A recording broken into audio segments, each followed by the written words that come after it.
Alright, these are the few things we have done in the last class. Gitterogamy हमने कल समझा था. हमने इसके साथ हमने समझा था हमारा autogamy जिसमें आपके दो टर्म्स यहाँ पे आए थे, cystogamy and your chesmogamy. So these are the few things we have seen in the last class. याद रखिएगा काफी क्लियरली कि ऑटोगैमी और गिटरगैमी में कॉमन चीज ये है कि आपको यहाँ पे जो आपको प्रोजेनी मिलेंगी दे वोंट हैव एनी वेरिएशन, वो सारी की सारी आपकी रहेंगी सिमिलर, जैसे पेरेंट्स वैसे ही आपके यहाँ पे ऑफस्प्रिंग आपको मिलेंगे. सो आपको जेनेटिक वेरिएशन यहाँ पे मिलेगा नहीं, all of them will have a genetic similarity. So that is one thing you have to know. और चेस्मोगैमस और क्लिस्टोगैमस में फर्क बस इतना है कि एक में फ्लावर ओपन हो रहा है, एक में फ्लावर आपका ओपन नहीं हो रहा. ठीक है, जिसमें फ्लावर आपका ओपन नहीं होता, क्लोज रहता है, दैट इज माय क्लिस्टोगैमी. और याद रखना यहाँ पे 100% आपका सीड फॉर्मेशन आपको मिलता है. यहाँ पे सिर्फ आपका ऑटोगैमी कंडीशन आपको मिलेगी, it is obviously it is going to be a self pollination. यहाँ पे कोई चांस नहीं है कि पोलन कहीं और जाके गिरे. वेरिएशन तो आपको यहाँ पे मिलेगा नहीं. बट याद रखना फायदा यहाँ पे ये होता है कि अमाउंट ऑफ पोलन ग्रेन्स आप यहाँ आपको कम बनाने पड़ते हैं. Now because you have to make less amount of pollen grains, फायदा ये होता है कि आपको यहाँ पे एनर्जी ज्यादा आपकी लग नहीं रही. Right, so that is one thing you have to know. Open अगर आपका फ्लावर है then I can say it's a chasmogamous condition, right, जहां पे आपका फ्लावर यहाँ पे रहेगा open and you can potentially find कि शायद पोलन ग्रेन कहीं और भी जाके गिर सकता है. बट याद रखना both of them come under the umbrella of your autogamy condition. इतना तो इसके अंदर याद रखना है. ठीक है, examples भूलना मत. Example is something should be very much clear to you. Gitterogamy is something we have done, and now we have to look at the xenogamy.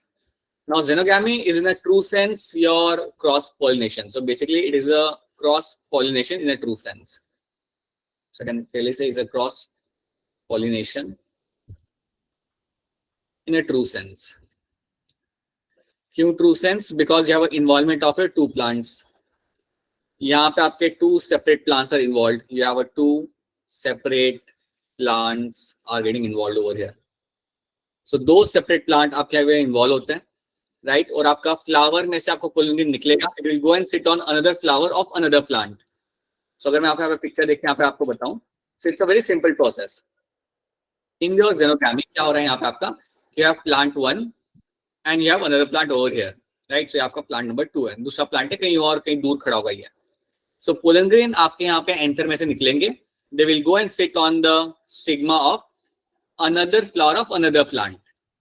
और इस टाइप के पॉलिनेशन को हम बोलते हैं यहाँ पे xenogamy. So xenogamy in a true sense is my cross pollination.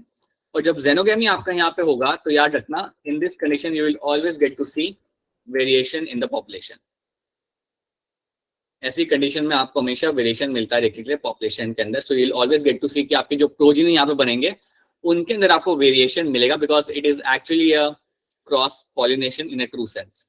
यहाँ पे आपको कोई दूसरे जेनेटिक फीचर वाला पोलन ग्रेन आके बैठेगा किसी दूसरे प्लांट के ऊपर, सो इसलिए आपको यहाँ पे वेरिएशन देखने को मिलता है आपको इसके प्रोजेनी के अंदर.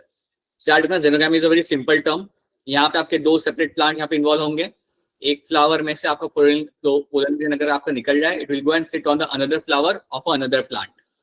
बट याद रखना यहाँ पे सेम स्पीशीज के बीच में हो रहा है, स्पीशीज बदल नहीं रही. Species always remains the same. ये कई बार आप गड़बड़ करते हो, species always over here remains the same. So यहाँ पे स्पीशीज आपके यहाँ पे सेम ही रहेंगी. ठीक है, बराबर. यहाँ पे सेंटेंस देखते हो और आगे बढ़ते हैं. When the pollination takes place between the two different flowers of two different plants of a same species, then it is called as your xenogamy. बहुत ही सिंपल है, ज्यादा इसमें एक्सप्लेन करने की जरूरत नहीं. It's a very simple definition. This is the only type of pollination in which genetically different types of pollen reaches the stigma. बिल्कुल यही आपका एक टाइप ऑफ पॉलिनेशन यहाँ पे, जहाँ पे आपको एक different kind of pollen grain, मतलब different in terms of genetically different pollen grain आपके दूसरे स्टिग्मा पे जाके बैठ रहा है, जिसका भी जेनेटिक कोड वहां पे अलग रहेगा. So that is something you will find over here, and this is a basic definition of my xenogamy. Plants nature में prefer करेंगे हमेशा xenogamy. याद रखना, plants nature में हमेशा prefer करेंगे xenogamy, because इससे जो आपको progeny मिलेगी, that is able to adapt with the new changing environment. वो environment के साथ साथ अपने आप को adapt कर सकती है. So याद रखना, xenogamy is something which will be preferred by the plants always, because it is something which will give them a progeny with variation. So that is something you have to know. Xenogamy, gitterogamy or autogamy are the terms which are very simple terms, or I'm assuming that these are the terms which are very much clear to you. Okay. Now, let's start with the pollination by abiotic factors and biotic factors. पहले हम आज क्या करेंगे, will try to pay attention to my abiotic agents of my pollination. So abiotic agents of your pollination. तो जब भी हम बात करते हैं हमारे अबायोटिक एजेंट्स की, यहाँ पे आपको सिर्फ यहाँ पे दो टर्म्स याद रखने हैं. One is going to be your wind and other is going to be your water. Right, water और विंड आपको यहाँ पे बस दो टर्म्स यहाँ पे आपको याद रखने हैं. अब होता यहाँ पे ये है, अगर मैं वाटर की बात करूं, पहले अगर मैं वाटर की यहाँ पे बात करूं, तो वाटर के बारे में याद रखना कि जब आपका पोलन ग्रेन आपका ट्रेवल करेगा with the help of the water towards the stigma, that kind of pollination will be called as my hydrophily. That kind of pollination is called as my hydrophily. तो जब भी मैं हाइड्रोफाइली term फिली यहाँ पे term use करता हूँ, that means what कि pollination मेरा यहाँ पे हो रहा है using the source as a water. So water के थ्रू मेरे पोलन ग्रेन मेरे मेल फ्लावर से या मेरे वन ऑफ द फ्लावर से मेरे दूसरे फ्लावर तक यहाँ पे जाएंगे. अब आपको यहाँ पे एक और चीज याद रखनी है कि नेचर में वाटर को यूज करके पॉलिनेशन करने वाले प्लांट्स काफी कम है. अगर मैं स्पेसिफिकली एंजियोस्पर्म्स की बात करूं, so you have very few plants which undertake hydrophily. Hydrophily करने वाले प्लांट्स की पॉपुलेशन नेचर में या एंजियोस्पर्म्स के अंदर काफी आपकी रहती है कम. अगर लिटरली देखा जाए तो you have only 30 जेनेरास. You have only 30 genera which are involved in water pollination or which are involved in hydrophily. So hydrophily is only shown by 30 genera. So बहुत कम number of genera है आपके angiosperms के अंदर जो water pollination show करते हैं. I can very clearly say कि ये जो condition है आपके water pollination की या hydrophily वाली, ये काफी हद तक आपकी rare होती है. बहुत कम plants होते हैं जो ये show करते हैं. ठीक है? So that is something you have to know. Only few number of genera are known to show pollination using water as a agent. Water को use करके जो pollination किया जाता है वो ऐसे बहुत कम आपके plants होते हैं जो ये करते हैं. 30 genera क्यों? 30 genera क्यों? मतलब आप I didn't understood your question. मतलब समझा नहीं मैं ये बात कि आप या फिर आप मुझे ये पूछ रहे हो कि सिर्फ 30 genera क्यों या ये 30 genera में ऐसा क्यों होता है? अगर आप ये पूछ रहे हो, हाँ, क्योंकि ये 30 genera जो आपके ये आपके submerged plant है. ये प्लांट्स वो है जिनके जो ये वो प्लांट्स है जो पानी के अंदर सबमर्ज रहते हैं. अब अगर मेरा प्लांट पानी के अंदर सबमर्ज रह रहा है, देन इसके पास कोई और चांस नहीं है.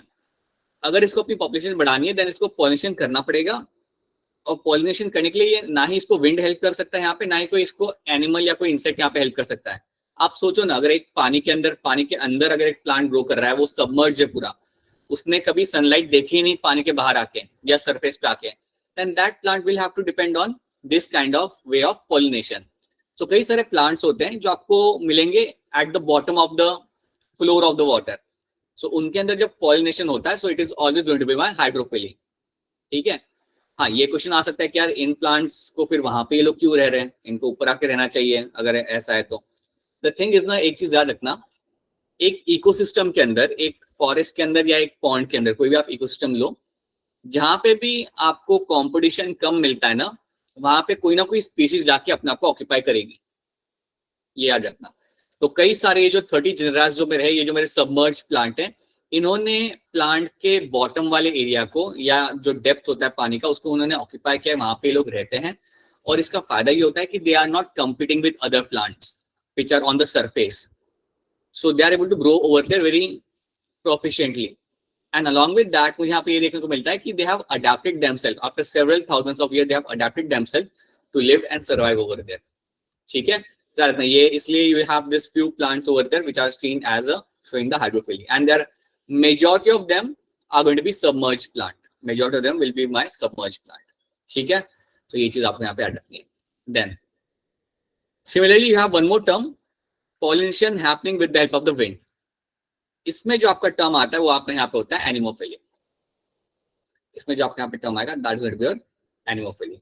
सो anemophily is a term used for all those plants which depend on wind for pollination.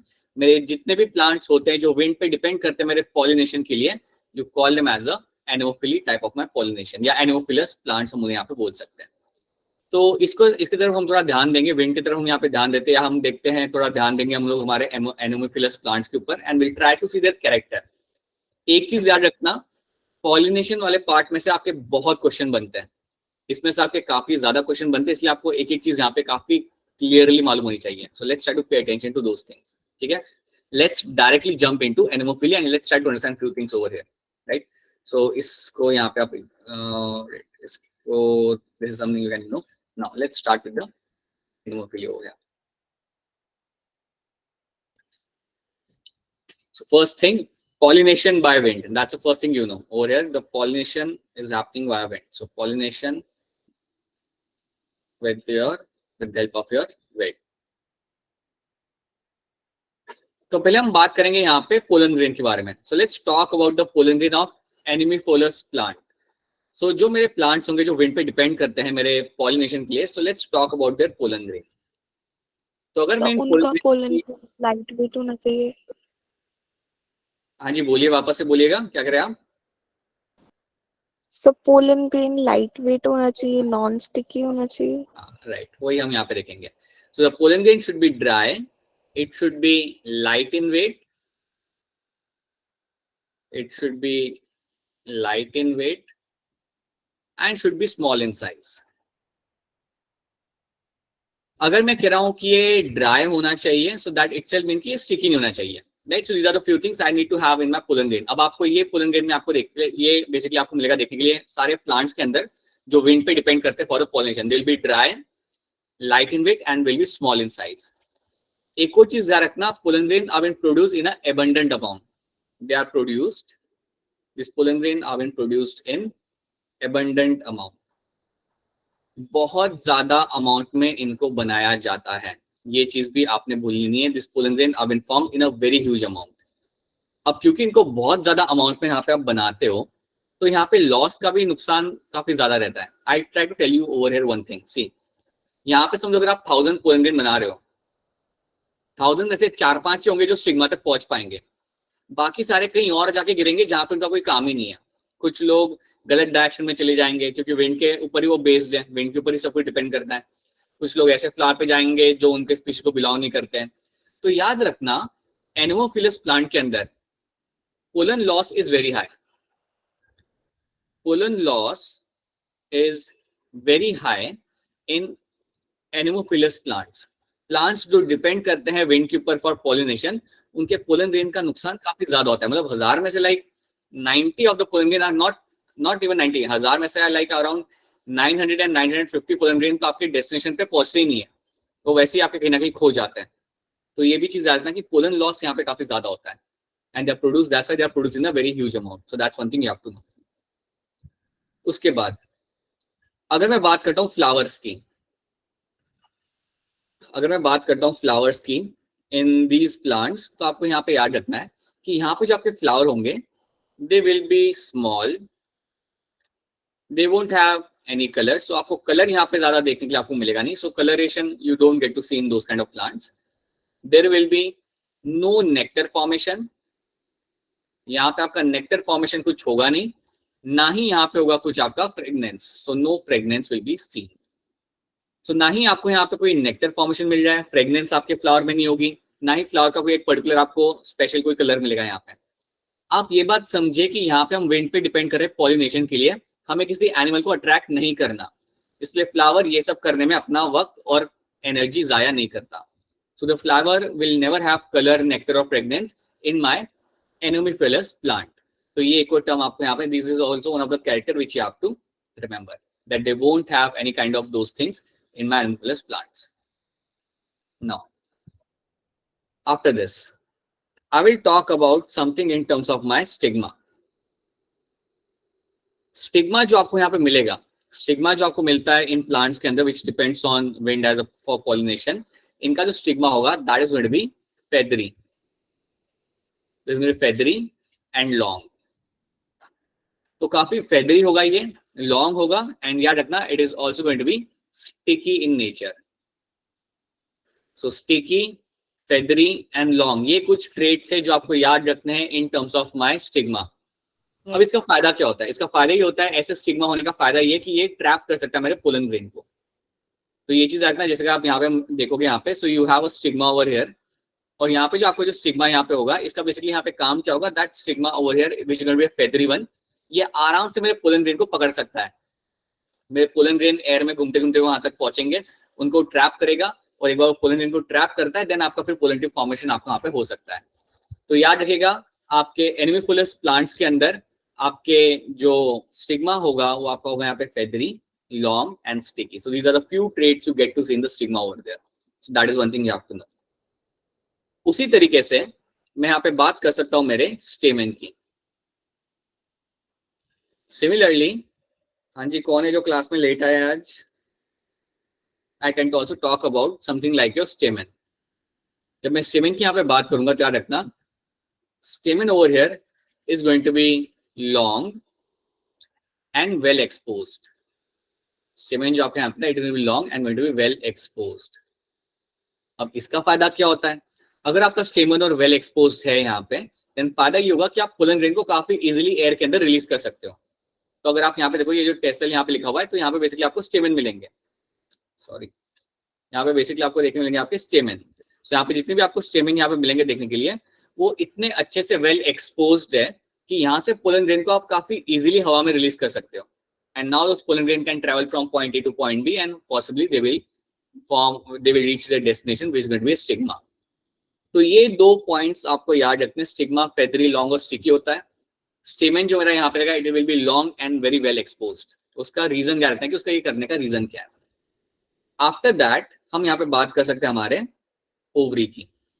So you will have ovary के अंदर you will usually get to see one ovule. आपको ओवरी के अंदर आपको यहाँ पे देखने मिलता है one and sometimes two ovules can be seen in my these kind of plants. तो याद रखना, plants which depend on wind for pollination, that means मेरे anemophilous plants जो होते हैं उनके अंदर one ovule, उनके ovary में you usually get to see single ovule is seen, right? So single ovule is very commonly seen in these kind of plants. Ovule का number बहुत कम रहता है, बट अगर आप देखा जाए तो pollen grain यहाँ पे बहुत सारे बनाए जाते हैं. तो ये चीज आपको यहाँ पे आ गई. तो ovule का नंबर यहाँ पे रहेगा आपका कम. अब आप मुझे ये बताइए, आपका पाइनस क्या था? मोनोशियस था या डायशियस था?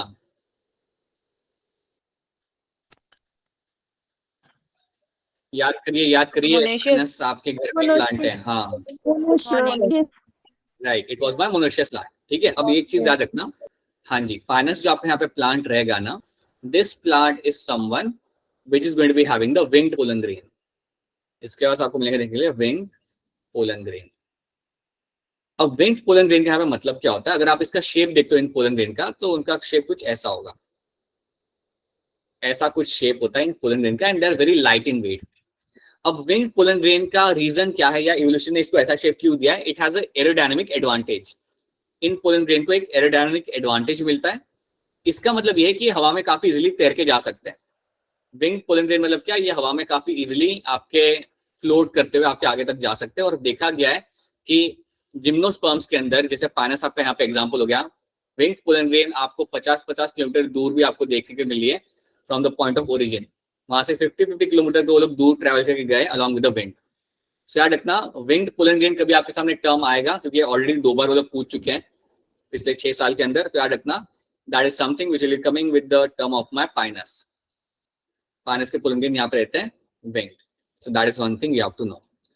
उसके अलावा एक और चीज याद रखना, आपके जो जिम्नोस्पर्म्स रहेंगे, they are always dependent on wind for pollination. तो अगर आपको कोई पूछे कि इसके एग्जांपल क्या होते हैं, और अगर आपको कोई एग्जांपल याद नहीं आ रहा, पाइनस तो याद रखिए ना, बट इवन याद रखना all gymnosperms are the one which will depend on your wind for my pollination. So all gymnosperms can be called as my your anemophilous plants, right? So that is one thing you have to know. उसके अलावा आपका यहाँ पे कौन है? यहाँ पे मेज आपको बढ़िया एग्जाम्पल बन जाता है. Maize also happens to become a very good example of my plant which depends on your wind for my pollination. ठीक है, बट इन सब के पहले आपको पहले ट्रेड्स याद रखने पड़ेंगे. स्टिग्मा फेदरी, लॉन्ग, स्टिकी रहता है, मिलेगा इन प्लांट्स के अंदर. स्टेमेन रहेगा आपका long and very well expose. That is also one statement you have to know. Ovary के अंदर आपको यूजुअली मिलेगी देखने के लिए सिंगल ओव्यूल. कभी कभी 1 से 2 हो सकता है, बट आपको ओव्यूल का नंबर यहाँ पे ज्यादा कभी नहीं मिलेगा in this kind of plants जो विंड पे डिपेंड करते हैं. देन पोलन ग्रेन का अमाउंट यहाँ पे जो बनाने का होता है वो बहुत ज्यादा होता है. Pollen grain are dry, light in weight and small in number. Flower यहाँ पे जो बनेंगे they are very small. Colour होगा नहीं, नेक्टर होगा नहीं, ना ही इसमें अंदर होगा आपका यहाँ पे fragrance. So these are the few things you have to know in terms of my anemophily और माय एनिमोफिलस प्लांट। क्या ये 3 स्लाइड आपको यहाँ पे क्लियर है? आज इस 3 slides clear to all of you? Yes, sir.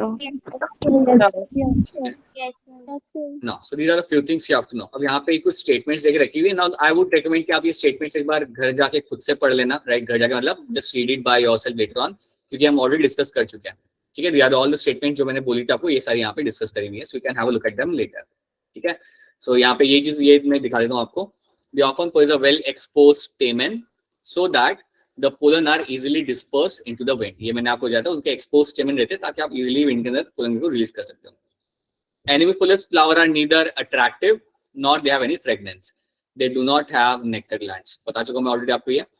Wind pollinated flowers often have single ovule in each ovary and numerous flowers are packed into inflorescences।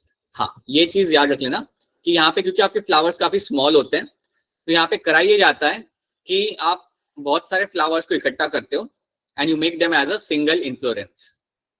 तो इतना रख लेना कि न्यूमरस फ्लावर को आप यहाँ पे पैक करके you make them into a single inflorescence and corn को आप यहाँ पे सबसे बढ़िया यहाँ पे आपका एग्जांपल बन जाता है। So these are the few traits you have to know about the anemophilous. अगर आपको यहाँ पे ट्रेट्स याद रह रहे हैं देन आपको क्वेश्चन सॉल्व करने में दिक्कत नहीं आएगी। जनरली ट्रेट्स के या कैरेक्टर के ऊपर बेस्ड ही आपके यहाँ से क्वेश्चन बनते हैं, जो हम बाद में देखेंगे, ठीक है? Pollination by wind is most common among the abiotic pollination। और याद रखना wind pollination is quite common in the grasses। ये भी याद रखना, wind pollination grasses में सबसे common होता है। So grasses को अगर pollination करना हो तो wind पे ही डिपेंड करता है और किसी पे नहीं डिपेंड करता है। So wind pollination is very common to your grasses। That is also one thing you have to know, ठीक है? Now let's talk about my hydrophily। So hydrophily we can do by I need to have one slide over here, just give me a minute, let me just add few slides in this, then we'll have a look at the hydrophily।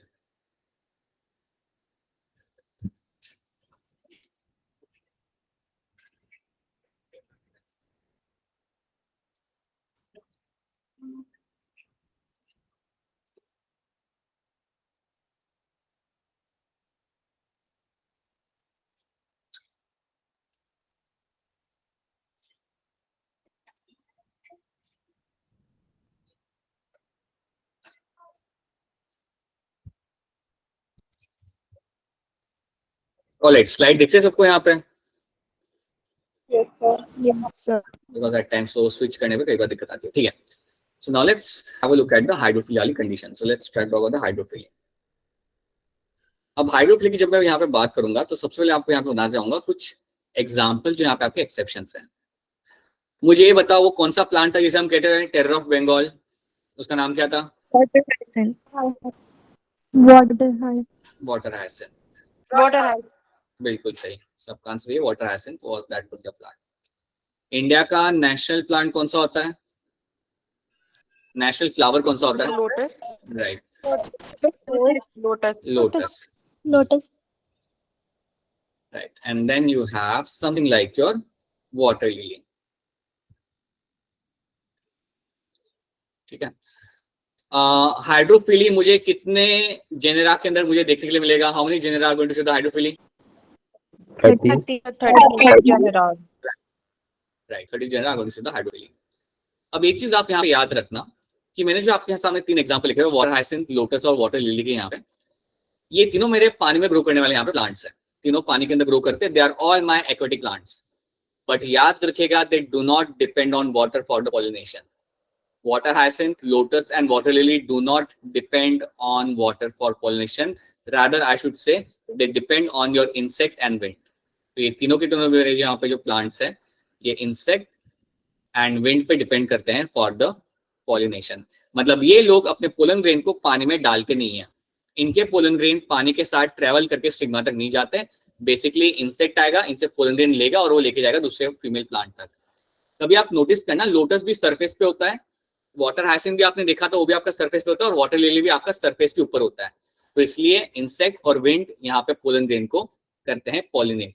So this is even though it's a aquatic plant, ये तीनों मेरे aquatic plant है, they do not show hydrophily, they are dependent on insect and wind for pollination. तो ये आप यहाँ पे याद रखना, तीनों इसको मैंने इसलिए साइड में लेके आपको यहाँ पे बता दिया। नाउ हाइड्रोफिलिक के अंदर हम यहाँ पे दो टर्म्स यहाँ पे देखेंगे. अब नाउ ये जो दो टर्म्स आपको बता रहा हूँ ये इनसाइड में मेंशन नहीं है, but that is something you have to know. They can become a potential question, इसलिए इसे याद रखना. हाइड्रोफिलिक हम दो टर्म में यहाँ पे डिवाइड करते हैं. एक आपका होता है एपीहाइड्रोफिली और दूसरा आपका यहाँ पे होगा hypohydrophily. So you have a epihydrophily and you have a hypohydrophily. इन दो टर्म्स को हम यहाँ पे समझते हैं. अब अज्यूम करो मैं यहाँ पे आपको एक पॉन्ड बनाता हूँ, एक वाटर का कॉलम बनाता हूँ. Let me make a water column over here. समझो ये आपका पानी है और इसको मैं करता हूँ height because it is here. ठीक है, so this is your water column over here. ये पूरा पानी है और ये डेप्थ है, समझो ये 6 मीटर गहराई वाला पानी है. ठीक है, ऊपर ये हम ऊपर से नीचे जा रहे हैं. Right, so it's 6 metre depth वाला पानी है. जस्ट एक रैंडम आपको एक वाटर कॉलम बना के दिया मैंने. ठीक है, अब अगर मेरे पोलन ग्रेन ट्रेवल करते हैं at a surface of water, अगर मेरा कोई फ्लावर पोलन ग्रेन को रिलीज करता है, वो सरफेस पे गिरते हैं और वहां से वो ट्रेवल कर करके जाते हैं towards the stigma. So that kind of pollination is called as my epihydrophily. ये बात याद रखना. अगर मेरे पोलन ग्रेन पानी के सरफेस के ऊपर ट्रेवल करते हैं, पानी के सरफेस के ऊपर फ्लोट कर करके वो मेरे स्टिग्मा तक पहुंचते हैं, मेरे दूसरे प्लांट के स्टिग्मा तक अगर वो पहुंच रहे हैं, then such kind of pollination is called as my epihydrophily, or such kind of way of pollination can be called as my epihydrophily.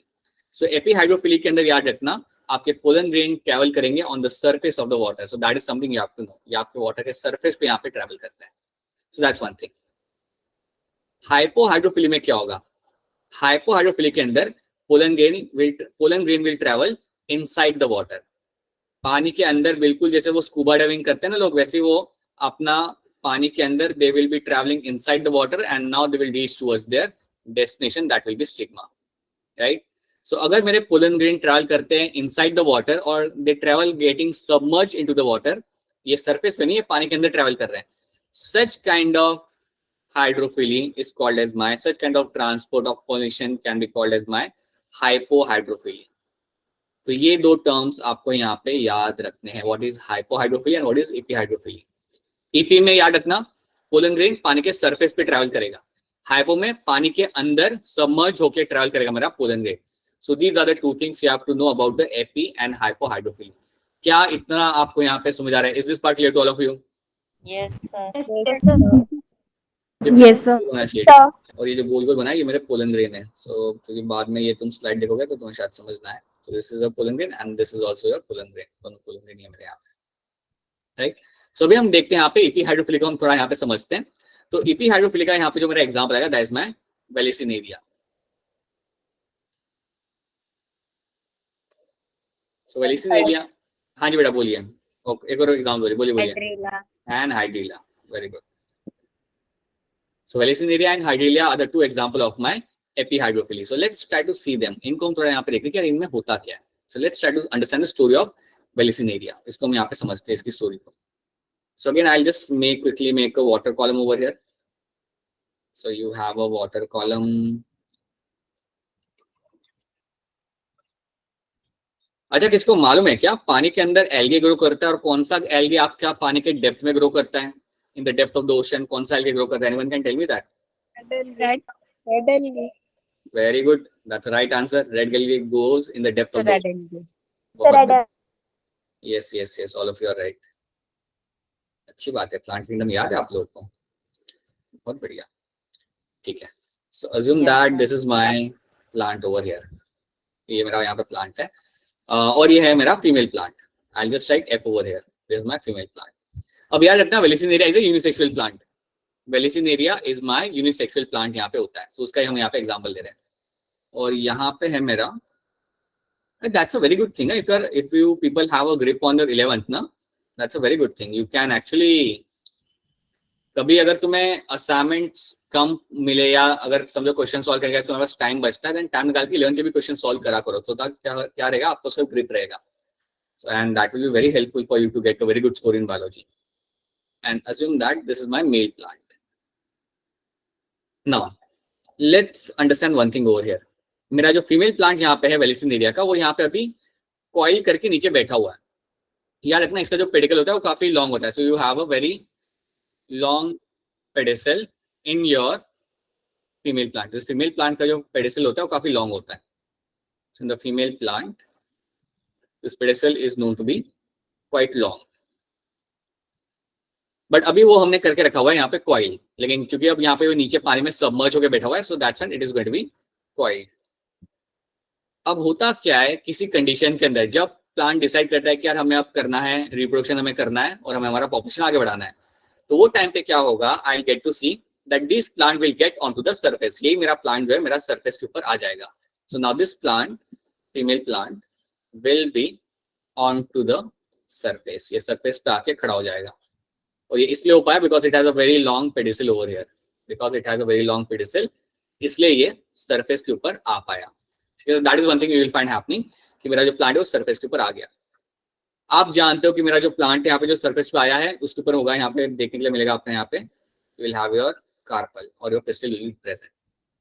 So that's the story of a female plant. ये आपका surface पे आके खड़ा हो जाएगा. अब male plant क्या होता है मेल प्लांट के साथ? मेल प्लांट से आपको जो फ्लावर होगा वो होगा डिटैच. मेल फ्लावर से, मेल प्लांट से आपका यहाँ पे जो फ्लावर होगा ये होगा डिटैच. और ये डिटैच होने के, ये भी डिटैच होने के बाद ये भी आपका आ जाएगा सरफेस के ऊपर. This will also come on to the surface. So मेरा मेल प्लांट यहाँ पे सरफेस पे आ गया. एक बोट जैसा शेप होता है मेल फ्लावर का, और ये सरफेस पे आके पानी में सरफेस पे स्विम करेगा. आई वुड रादर से फ्लोट करेगा. सरफेस पे आके ये करेगा यहाँ पे फ्लोट. अब याद रखना, आप तो जानते हो कि जो मेरा मेल फ्लावर यहाँ पे होगा उसके ऊपर होंगे मेरे एंथर, आई मीन उसके ऊपर मेरे स्टेमन होंगे. और अब इसके बाद क्या होता है, मेरा जो मेल फ्लावर है वो पानी के साथ पैसिवली मूव करता करता हुआ पहुंचेगा मेरे फीमेल फ्लावर की तरफ. मेरा जो फीमेल फ्लावर है वहां तक ये स्विम कर करके पहुंच जाएगा. अब एक बार वो स्विम करके यहाँ तक पहुंच गया, इसके बाद क्या हो रहा है वो आप मुझे खुद बता सकते हो. Now what you will expect over here happening, क्या होगा यहाँ पे? Pollination. Pollination. मेरे pollen grain यहाँ से निकलेंगे and now they will fall on the stigma of the particular flower. तो मेरे pollen grain यहाँ से निकलेंगे and they will fall on the stigma of your particular female flower. जैसे ही मेरे फीमेल फ्लावर को pollen grain मिला, उसके पहले एक बार फिर सुन लो. पहले क्या था, मेरा फीमेल प्लांट सबमर्ज हो गया, आराम से बैठा हुआ था, कॉइल करके यहाँ पे बैठा हुआ था, ठीक है. और मेरा मेल प्लांट भी कहीं दूर पे बैठा हुआ था या वो अपना काम कर रहा था. जैसे ही सीजन आता है कि आपको करना है रिप्रोडक्शन, तो वो टाइम पे क्या होगा, मेरा जो फीमेल प्लांट है वो अपने आप को करेगा अनकॉइल. मतलब उसका जो पेडिकल है यहाँ पे करेगा अपने आप को अनकॉइल. और जैसे ही अनकॉइल करता है, यू गेट टू सी कि मेरा फीमेल प्लांट, फीमेल फ्लावर मेरा सरफेस के ऊपर आ जाएगा. उसके बाद second thing what will happen, I will find कि जो मेरा मेल प्लांट था यहाँ पे वो भी अपने फ्लावर को करेगा detach and they will also get on to the surface. जैसे वो सरफेस पे आ जाता है, व्हाट विल हैपन, मेरा जो मेल फ्लावर है वो आपका पैसिवली स्विम कर करके फीमेल फ्लावर के पास में आएगा एंड अपने पोलन ग्रेन फीमेल फ्लावर के अंदर रिलीज कर देगा.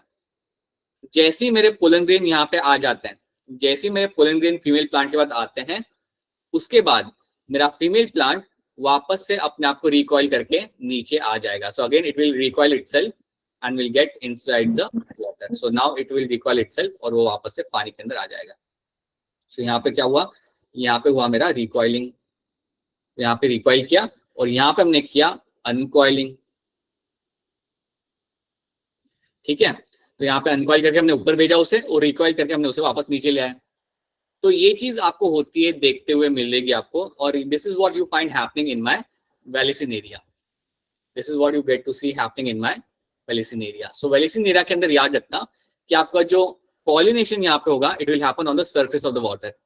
ये आपका वाटर के सरफेस के ऊपर आपका यहाँ हो रहा है and that's why we say it is an example of my epi hydrophily. क्योंकि यहाँ पे आपका जो पॉलिनेशन यहाँ पे होता है आपका सरफेस पे होता है. काफी बार ये भी देखा गया है कि जो मेल प्लांट मेरा यहाँ पे है, the male plant which I have right now over here, ये कई बार पोलन ग्रेन ही डायरेक्टली रिलीज कर देता है. ये कई बार यहाँ पे डायरेक्टली पोलन ग्रेन रिलीज कर देता है और वो कई बार आपके सरफेस पे आते हैं and then pollen grain also sometime reaches into the stigma over there by floating along with the water. ये कई बार पानी के साथ ट्रैवल करते करते हुए आपके स्टिग्मा तक पहुंच जाते हैं. सो याद रखना, कई बार पोलन ग्रेन डायरेक्टली आप भेज देते हो या कई बार पूरा आप मेल फ्लावर भेजते हो, सो this is my male flower, आप पूरा मेल फ्लावर भेजते हो एंड देन वो पहुंच के पहुंचेगा फीमेल फ्लावर के पास and then the pollination will happen. ये होगा, देखने के लिए मिलेगा आपको in the vallisneria and this is example of my epihydrophily. क्या ये वाला पार्ट आप सबको यहाँ पे समझ आ रहा है? Is this part clear to all of you? So और कोई क्वेश्चन होगा तो डायरेक्टली अनम्यूट करके आप पूछ सकते हो। If you have any question then please go ahead and ask question directly. ठीक है, हैंड रेज करने की जरूरत नहीं है, आप डायरेक्टली पूछ सकते हो। और समटाइम आई थिंक तुम लोग हैंड रेज करते हो जस्ट टू टेल मी कि समझ आ रहा है, I guess. Okay, so this is something you have to know. ठीक है, so this is your vallisneria and ये स्टोरी याद रख लेना, इसकी इतनी स्टोरी इसमें याद रखना। ओके, अब ये हमने देख लिया एग्जांपल ऑफ एपीहाइड्रोफिली। एक और एग्जांपल हम यहाँ देखते हैं of your hypohydrophily. So let's see the example of your hypohydrophily. तो हाइपोहाइड्रोफिली में क्या होगा यहाँ पे? सो इसमें कुछ एग्जांपल अलग सा मुझे आपको यहाँ पे समझाना नहीं है, I only have to tell you कि इसका एग्जांपल यहाँ पे आता है आपका zostera. Zostera is basically going to be a sea grass. Zostera का जो कॉमन नाम है यहाँ पे आपका, that's going to be a sea grass. अब ये जो मेरा यहाँ पे प्लांट है ज़ूस्टेरा, जो मेरा यहाँ पे प्लांट होगा, इसके अंदर क्या होगा कि आपका जो पोलन ग्रेन होगा it will be a long ribbon shape pollen grain. यहाँ पे जो पोलन ग्रेन आपका होता है it will be a long ribbon shaped pollen grain, long ribbon shaped pollen grain.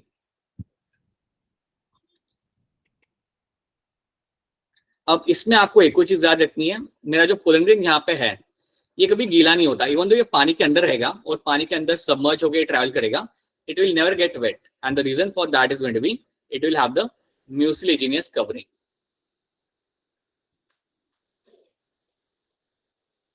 याद रखना, it will have a mucilaginous covering. तो इस कवरिंग की वजह से आपको क्या मिलेगा कि आपका जो पोलन ग्रेन यहाँ पे होता है वो वेट नहीं होता। अब क्योंकि ये मेरा एग्जाम्पल है मेरे हाइपोहाइड्रोफिली का, आपको बस इतना याद रखना है कि ये पानी के नीचे ट्रेवल करेगा, पानी के अंदर ही ट्रेवल करेगा, इसने सरफेस में ट्रेवल करना नहीं है। अगर ये सरफेस है पानी का तो याद रखना ये कहीं बीच में आपका ट्रेवल करते हुए जाएगा आपके फीमेल फ्लावर तक। So this will be travelling somewhere underneath the water column. So water column के अंदर ही आपका स्विम कर करके आपका जाएगा अलॉन्ग विद द वाटर। तो इतना ही आपको इसके अंदर याद रखना है। मेन जो ट्रेट आपको रखना that is going to be कि long ribbon shape pollen grain आपको मिलेंगे यहाँ पे देखने के लिए, जिसके ऊपर आपको मिलता है आपका यहाँ पे mucilaginous covering. And this is the example, zostera is a very good example of my hypohydrophily, जिसमें पानी के अंदर आपका पोलन ग्रेन ट्रैवल करता है। So that is something you have to know over there. तो ये चीज आपको इसके अंदर याद रखनी है about the hypohydrophily. So that is one thing you have to very clearly understand. ठीक है, और कुछ इसमें याद नहीं रखना, बस एक चीज यहाँ पे और ऐड कर देना कि मेजॉरिटी ऑफ योर प्लांट्स ना, majority of the plants will have long ribbon shape pollen grain, मतलब majority of your aquatic plants will have a long ribbon shape pollen grain. ये एक चीज याद रखना कि ये हमने तो इसका एग्जांपल लिया है ज़ूस्टेरा, बट कई सारे प्लांट्स होते हैं एक्वेटिक जिनके अंदर आपको ये ट्रेट मिलेगा देखने के लिए, ribbon shape long pollen grain आपको मिलता है, जो बहुत ही अलग है। हमारे एंजियोस्पर्म से तो ये बहुत ही अलग है, वहां पे आपको ऐसा कुछ देखने के लिए आपको नहीं मिलता था। This is something you have to know. So क्या ये वाला पार्ट आपको यहाँ पे क्लियर है? Is this part clear to all of you? Yes, sir. Yes, sir. Yes, sir. Hypohydrophily आपने यहाँ पे देख लिया, आपने यहाँ पे एग्जांपल देखा zostera, you have also seen example of my vallisneria, और आपका हाइड्रिला भी यहाँ पे आपका एक एग्जांपल बन जाता है। उसके साथ साथ याद रखना water hyacinth, lotus and water lily are not my hydrophilous plant. ये बेसिकली मेरे इंसेक्ट और विंड पे डिपेंड करते हैं for the pollination, so that's why these are my, they won't come under this particular category. ठीक है, तो यहाँ पे हमने हमारा हाइड्रोफिली भी यहाँ पे हमने समझ लिया। Let's have a look over here. When a pollution brings with that of the water, it's my hydrophily. So मैं ये फटाफट देख रहा हूँ, ठीक है, because you can read by yourself. It's all a simple thing जो हमने देखी यहाँ पे, right? Not all plants are hydrophilic, वो हमने already देख चुके हैं. Pollination by water is quite rare in flowering plant and limited to only 30 genera, right? That to only monocotyledons, ठीक है. वेलिसन एरिया हमने एग्जाम्पल देखा यहाँ पे, इट्स अ यूनिसेक्सुअल प्लांट, ये भी हम देख चुके हैं. पेडिकल स्टॉक जो यहाँ पे होता है it is very long and coiled, ठीक है, but at a maturity due to uncoiling they also reach the water surface, ये वाटर के सरफेस पे आ जाता है because of the uncoiling. The male flower और pollen grain are release on to the surface of water due to bursting of the inflorescence of the male plant. तो male flower और pollen grain आप release करते हो जो surface पे आएगा, and then आप जानते हो फिर वहां से होता है आपका पॉलिनेशन. ठीक है, so that is one thing you have to know. तो यहाँ पे पिक्चर है आपके वेलिसन एरिया की. यहाँ पे You can very clearly see you have a female flower over here. ये मैग्नीफाई करके पिक्चर देखो, फीमेल फ्लावर आपका यहाँ पे है और मेल फ्लावर स्विम कर करके यहाँ तक पहुंच चुका है. अब वो क्या करेगा, यहाँ से अपने पोलन ग्रेन निकालेगा और यहाँ पे रिलीज कर देगा. That's it. So that is what you find happening. Everything is happening on the surface, and इसलिए it becomes example of my epihydrophily. That's what happens from the example of epihydrophily. तो ये दो terms हमने यहाँ पे देख लिए, ये दो टर्म्स हमने यहाँ पे समझ लिए. हमने यहाँ पे हमारा हाइड्रोफिली यहाँ पे हमने हमारा समझ लिया. Now we will try to understand something like my zoophily. अब हम यहाँ पे फोकस करेंगे हमारे zoophily के ऊपर. Basically now we'll try to understand my pollination with the help of my biotic agents. Biotic agents को यूज करके अब हम करेंगे हमारे यहाँ पे पॉलिनेशन. So that is now something we will try to understand, we will try to do. Biotic agents के बारे में हम बात करेंगे. अब जब मैं बात कर रहा हूँ बायोटिक एजेंट्स की, तो बेसिकली आपके जहन में आता है इंसेक्ट, जो आपके काफी कॉमन यहाँ पे एग्जाम्पल बन जाता है. और कौन कौन पॉलिनेशन कर सकता है, बोलो कौन कर सकता है पॉलिनेशन इसके अलावा? Birds, reptiles, I'll take the reptiles, ठीक है.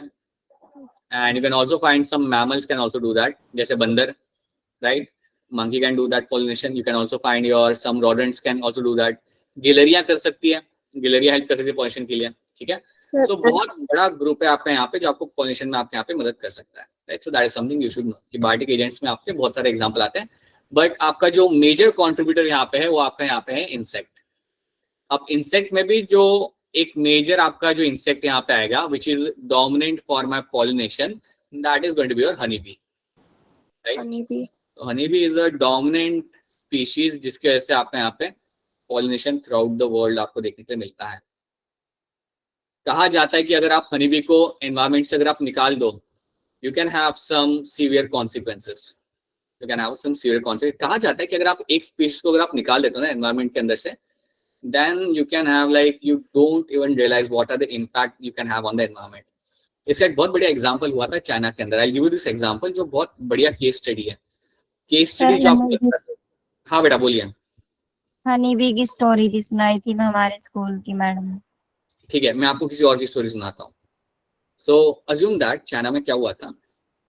चाइना में in the late 1600 चाइना की गवर्नमेंट ने डिसाइड किया, उनकी लॉबी ने डिसाइड किया कि वो जितने भी पेस्ट एनिमल्स होते हैं ना उन सबको मार डालेंगे. पेस्ट मतलब वो एनिमल जो क्रॉप को डैमेज करते हैं, जो क्रॉप को एक सडन अमाउंट में आपका क्रॉप खाते हैं, उनको खत्म कर देंगे. एंड दे डिसाइड कि हम सब कलेक्टिवली करेंगे. तो कुछ वहाँ पे जो इकोलॉजिस्ट थे वहाँ के वो टाइम के, उन्होंने बोला कि doing this is not a very good idea right now, but don't do that. But उन्होंने बोला कि नहीं ये हम करेंगे, इससे बड़ा फायदा होगा. फायदा क्या होगा कि जो हमारा हर साल जो 100 किलो हमारा नुकसान हो रहा है हमारे इसका फील्ड में अनाज का, वो हमारा नहीं होगा. सो दे स्टार्ट डूइंग दैट. अब जब आप मारने जा रहे हो तो आप रैट्स को मार रहे हो, कॉकरोच को मार रहे हो, that is understandable. They also started killing house पैरो. हाउस पैरो जो आपकी होती है ना उनको भी उन्होंने मारना चालू किया, because house sparrow used to feed on the grains. तो थोड़ा नुकसान उनसे भी होता था. तो they started killing house sparrows, बहुत मारना चालू किया. और कई बार तो ऐसा करते थे वो लोग कि जो हाउस पैरो जो यूज करता था ट्री को बैठने के लिए, उसको भी उन्होंने काटना चालू किया ताकि वो बैठ ना पाए, नेस्ट ना कर पाए. In a matter of week they killed around 7 to 8 million house sparrows in a matter of week. सब लोग मिलके house sparrow को खत्म करना चालू किया. And it was a success basically. All were happy कि house sparrow का population बहुत कम हो चुका है. Everyone was happy, the government was happy कि चलो अब मेरा यहाँ पे cultivation जो इस साल होगा इसमें बड़ा फायदा होगा. So everything went according to plan. अब आपका cultivation उन्होंने किया, cultivation भी काफी अच्छा हुआ, राइट? कोई खाने वाला भी अब था नहीं, पॉपुलेशन हाउस पैरो का वहां से हो गया था extinct.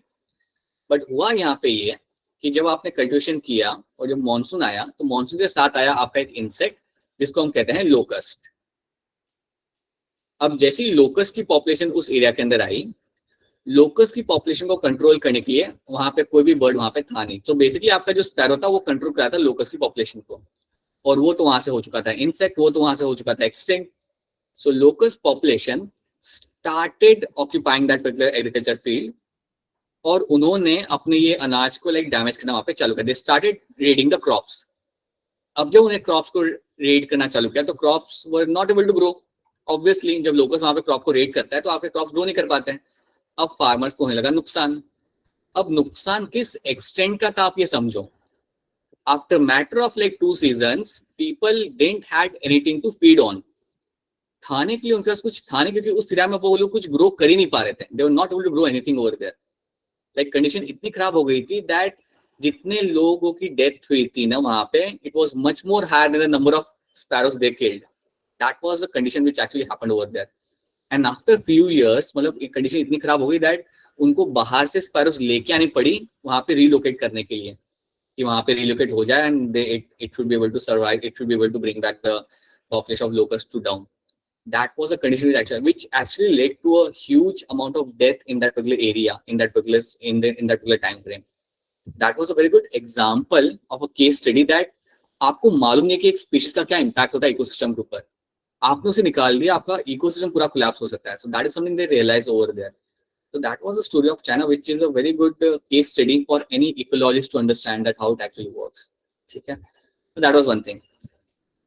Now let's coming back to over here with the biotic agents over here and what kind of impact they will have now on the pollination. So याद रखना honeybee is one of the main player over here जो आपका pollination में आपको यहाँ पे help करेगा. ठीक है, अब आपको यहाँ पे एक चीज समझनी है कि पहले हम यहाँ पे बात करेंगे about the pollination carried out by my insect. तो उसके लिए हमारे यहाँ पे एक टर्म होता है that is my entomophily. याद रखना study of insect is called as my entomology. ठीक है, हाँ नहीं, study of insect is called my entomology and your plants which depends on your insect for pollination you call them as a entomophily. So plants जो insect पे depend करते हैं for the pollination, those plants are called as my entomophilous plants. अब हमें यहाँ पे समझना ही है कि इन प्लांट्स के अंदर कैरेक्टर्स क्या होंगे. So will slowly try to understand what are the characters I'll get to see in these kind of plants. So let's start with the characters over here. So first of all, let's talk about my pollen grain. अगर मैं pollen grain की यहाँ पे बात करता हूँ तो pollen grain is something which will have the pollen kit. सबसे सिंपल ये तो हम जानते हैं, it will have the pollen kit, right? उसके अलावा याद रखना, so when I say pollen grain will have pollen kit, that means what? Pollen grain will be sticky and will have certain kind of coloration. Basically yellow color वहाँ पे होगा and it is going to be sticky over there. ठीक है, अगर मैं बात करता हूँ मेरे फ्लावर्स की, if I talk about flowers over here, then याद रखना nectar will be present, fragrance will be present. Fragrance भी आपको यहाँ पे मिलेगा देखने के लिए, and you also get to see presence of your coloration. आपको कलर देखने के लिए मिल जाएगा, आपको नेक्टर का अमाउंट वहां पे मिलेगा देखने के लिए फ्लावर्स के अंदर, आपको इवन मिलेगा वहां पे देखने के लिए a certain amount of fragrance can be seen in the flowers. So ये सारी चीजें आपको मिलती है देखने के लिए अगर आप इंसेक्ट पे डिपेंड करते हो for your pollination. So that is also one thing you have to remember. ठीक है, after that the next thing what you get to see over here is कि आपके जितने भी यहाँ पे फ्लावर रहेंगे, right, they will have to give a reward to the insect. अब रिवॉर्ड यहाँ पे क्या होता है? रिवॉर्ड आपके यहाँ पे रहती है दो चीजें. हाँ जी, एक चीज आपके यहाँ पे रहती है नेक्टर, बिल्कुल सही, और दूसरा आपके यहाँ पे रिवॉर्ड रह सकता है आपके यहाँ पे योर पोलन ग्रेन. अब आप सोचेंगे कि पोलन ग्रेन रिवॉर्ड कैसे हो सकता है, तो याद रखना कई बार क्या होता है, फ्लावर इज समथिंग जो कुछ पोलन ग्रेन अगर आपका इंसेक्ट खा रहा है ना तो उससे कोई नुकसान नहीं होने वाला, उससे आपके फ्लावर को कोई नुकसान होता नहीं, क्योंकि पोलन ग्रेन वो बहुत बनाता है. तो अगर 4-5 पोलन ग्रेन अगर आपका इंसेक्ट खा भी रहा है then it is not a matter of concern for that particular flower. So nectar और पोलन ग्रेन आपका यहाँ पे एक रिवॉर्ड की तरह आप देते हो आपके इंसेक्ट को, ताकि आपके वो पोलन ग्रेन को ट्रैवल करके ले जा सके आपके दूसरे फ्लावर की तरफ. So that is one thing you have to do. Now along with that याद रखना you have few examples like you have a yucca plant and moth species. अब ये दो एग्जाम्पल यहाँ पे क्या है हम इसे समझते हैं. अच्छा, इसके पहले मैं एक चीज बताना चाहूंगा, आपको मालूम है क्या मॉथ क्या होता है? Anyone knows what is moth? क्या होता है ये? आप बोलोगे इंसेक्ट होता है सर. वो ठीक है, कब दिखता है तुम्हें? ये दिन में दिखता है, रात में दिखता है, कब दिखता है? रात में, नाइट में. नाइट में आपको दिखेगा मॉथ देखने के लिए. सो बेसिकली जैसे बटरफ्लाई होती है ना आपकी, वैसे ही मॉथ होता है, but you get to see in the night time. It is active during the night time. So that's a moth. It is very similar to a butterfly, but उसका wing का जो पैटर्न होता है वो थोड़ा सा अलग होता है, बटरफ्लाई जैसा नहीं होता, बट या it is something which is active in the night time. तो आपके कई सारे फ्लावर्स जो होते हैं उनको मॉथ पॉलिनेट करता है. तो याद रखना मौत जो जनरल पॉपुलेशन होती है मौत की, हम यहाँ पे इस मौत की बात नहीं कर रहे, पर जनरल पॉपुलेशन जो आपकी मौत होती है वो भी आपकी पॉलिनेशन में आपको हेल्प करती है। बट याद रखना मौत जिस फ्लावर को पॉलिनेट करता है वो जनरली होते हैं white in colour, they are white in colour, that's one thing. Second thing याद रखना, they bloom in the night, such flower are always going to bloom in night. तो आपको ये बात मालूम भी होगी कि कई सारे फ्लावर होते हैं जो रात को आपके ब्लूम करते हैं, रात को आपके ओपन होते हैं। तो उन फ्लावर्स के अंदर जो आपकी पॉलिनेशन किया जाएगा उसमें हनी बी नहीं आएगा, उसमें बटरफ्लाई नहीं आएगी, उसमें आएगा आपका moth. So moth is known to pollinate the flowers which are known to bloom in night and they're generally going to be white in color. तो ये एक चीज यहाँ पे ऐड करना, that is one thing all of you want to remember. बात करते हैं यूका प्लांट और मॉथ की। सो यूका प्लांट के साथ है क्या कि आपका ये जो मॉथ है आपका पॉलिनेशन में यहाँ पे हेल्प करेगा, लेकिन इसमें फायदा क्या होता है, मॉथ अपने एग ले करता है इस प्लांट के अंदर। सो बेसिकली क्या होगा, this moth will come and will lay the eggs within the ovary. So ovary के अंदर ये अपने एग ले करेगा। तो यहाँ पे दोनों को फायदा हो रहा है। यूका प्लांट को क्या फायदा हो रहा है, यूका प्लांट को मिल रहा है यहाँ पे एक एजेंट जो करेगा इसके लिए पॉलिनेशन, एंड मॉथ को यहाँ पे क्या फायदा मिल रहा है, मॉथ को एक एरिया मिल रहा है जहां पे उसके लार्वा ग्रो करेंगे, where the eggs will hatch and larva will grow. So nesting site मिल गई मेरे मॉथ को। और फ्लावर को क्या फायदा हो रहा है, यहाँ पे फ्लावर को फायदा हो रहा है कि यार एक कोई इंसेक्ट है जो यहाँ से पोलन लेके कहीं और लेके जाएगा, तो यहाँ पे दोनों को फायदा हो रहा है। So it's a trade off, ये यहाँ पे ट्रेड हो गया। मॉथ को is getting a site for laying eggs, so basically moth is getting a site for laying the eggs, that's one thing you have to know, किसको ये फायदा हो रहा है यहाँ पे। एंड आपके यूका प्लांट को यहाँ पे मिल रहा है एक एजेंट जो आपका कर रहा है यहाँ पे पॉलिनेशन। सो यूका प्लांट एंड मॉथ का एग्जाम्पल याद ना, यहाँ पे दोनों को फायदा हो रहा है। So it's example of my symbiosis. अगर दोनों को इंटरेक्शन करते हुए अगर फायदा होता है then that becomes example of my symbiosis, या इसे हम इवन कह सकते हैं as a mutualism, you can also called as my mutualism. Mutualism आपने टर्म सुना होगा कभी ना कभी, या फिर आपने ये भी टर्म सुना होगा आपका symbiosis. Symbiosis is a interaction between two species जहां पे दोनों को ही फायदा हो रहा होता है, so that is what we called as my symbiosis. So yucca plant और मॉथ का एग्जांपल याद रखना। इसमें आपको याद ही रखना है, आपको क्वेश्चन ये आ सकता है कि यार मॉथ को यहाँ पे क्या फायदा हो रहा है, या मॉथ क्या डिराइव कर रहा है यूका प्लांट से। So you should know moth is using that particular flower over there to lay the eggs, so it is basically laying the eggs in the ovary, ठीक है। So this is something you have to know about the yucca plant and the moth, so that is one of the story you have to remember. ये वाला part समझ आ रहा है, yucca plant और moth का प्लांट यहाँ पे समझ आ रहा है आपको? Yes, sir. Yes, sir. Okay, these are the things okay, now you have seen the hydrophily over here. Pollination brings out by animals, that is called as my zoophily, ठीक है। Insect, particularly bees, are dominant pollinating agent, ये आप जानते हो। Large animals such as some primates, lemur and tree dwelling rodents. जब tree dwelling rodents यहाँ पे लिखा है तो आपके जहन में आना चाहिए squirrel. Squirrel are the example of my rodents. And even reptiles like gecko, turkey, छिपकली, या garden lizard, that is your गिरगिट जिसे तुम बोलते हो, right? Have also been reported as a pollinators in some species. So they can also behave like a pollinators in some species. तो ये है मेरा यहाँ पे हनी बी, और आप देख सकते हैं यहाँ पे कि ये पूरा कवर्ड है मेरा यहाँ पे, oh we have lost the time, पूरा कवर्ड है मेरा यहाँ पे with the pollen grains, ठीक है। चलो आगे हम बाद में देखते हैं, we'll see the remaining things बाद में, बट एक दो क्वेश्चन यहाँ पे कर दो, एक दो क्वेश्चन यहाँ पे करके दिखा दो, so that we can wrap up the chapter happily knowing that कि तुम्हें समझ आ रहा है, ठीक है। क्वेश्चन नंबर 30 आप अनम्यूट करके आंसर दे सकते हो, और आप चैट में भी इसका आंसर आप मुझे लिख के दे सकते हो। मुझे बताइए कि क्वेश्चन नंबर 30 का यहाँ पे आंसर क्या होगा, एडवांटेज ऑफ क्लिस्ट्रोग्रामी यहाँ पे क्या होगा? It is your option A, right, very good, option A आपका यहाँ पे सही आंसर होगा, क्योंकि आपको यहाँ पे कोई पॉलिनेटर की जरूरत नहीं है। So that was the kind of question they ask you, ठीक है। एक और क्वेश्चन देख लेते हैं यहाँ पे। ये क्वेश्चन करने में तुम टाइम लगाओगे, ये क्वेश्चन करने में टाइम लगाओगे, ये वाला बताओ। Even in the absence of pollinating agent, seed setting is assured in which plant? Pollinator अगर absent होगा तब भी आपका seed setting assured होगा। A, B, C, D बताइए। A. जो भी यहाँ पे A आंसर दे रहा है मुझे, that's the right answer. Understand this thing.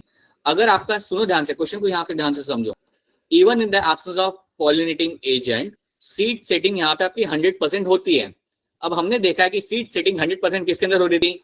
The plants which were showing cleistogamy, the plants which were showing cleistogamy, they were showing the seed setting। वहां पे आपको 100% सीडिंग या अशोर्ड सीड सेटिंग आपको वहां पे होती थी। तो यहाँ पे क्लिस्टोगैमी का एग्जांपल कौन सा है? एक ही है, दैट इज माय कमीलिया। तो आप कुछ और पे आप कैसे जा सकते हो? आपका ऑप्शन ए ही यहाँ पे सही आंसर होगा। I just give you one more question now, सबने सही करना है क्योंकि अभी आपने इसके अंदर गड़बड़ कर दिया था काफी लोगों ने। So now try to do this one. अभी अभी हमने ये टॉपिक सीखा है, so please have a look at the question and answer this. Chat में भी आप आंसर कर सकते हो, जल्दी बताओ। Plant with ovaries having only one और few ovules are generally pollinated by Wind. Wind. The wind. Right, that's the right answer. Wind will be the right answer. याद रखना, एनोफिलस प्लांट के अंदर you will get to see only one और few ovules have been seen. मैंने आपको अभी बताया था, यहाँ पे ओव्यूल का अमाउंट बहुत कम होता है। So wind has to be the answer over here. So wind आपका यहाँ पे आ जाएगा as a correct answer over here, ठीक है। सो अभी हमें इसमें और भी लाइक 7-8 क्वेश्चन करने, something will be doing tomorrow after completing the pollination वाला पार्ट। बट याद रखना, पॉलिनेशन में से आपके काफी सारे क्वेश्चन बनते हैं नीट के एग्जाम के लिए। सो दैट्स व्हाई हम इसमें जो ट्रेड्स होते हैं उनके ऊपर थोड़ा ज्यादा ध्यान देते हैं। We try to remember the characters very precisely, because वो लोग क्या करेंगे, आपको स्टेटमेंट्स में आपको कैरेक्टर दे देंगे and then you have to know कि वो कैरेक्टर सही भी या नहीं है। So that's why we pay attention to those things very, थोड़ा ध्यान से, ठीक है। So these are the few things you have to know. इतनी चीजें फिलहाल आपको याद रखनी है। उसमें और भी कई सारे क्वेश्चन है जो हम कल करेंगे, ठीक है। जो भी आज जितना भी आपको कराया है यहाँ पे, प्लीज गो थ्रू दैट।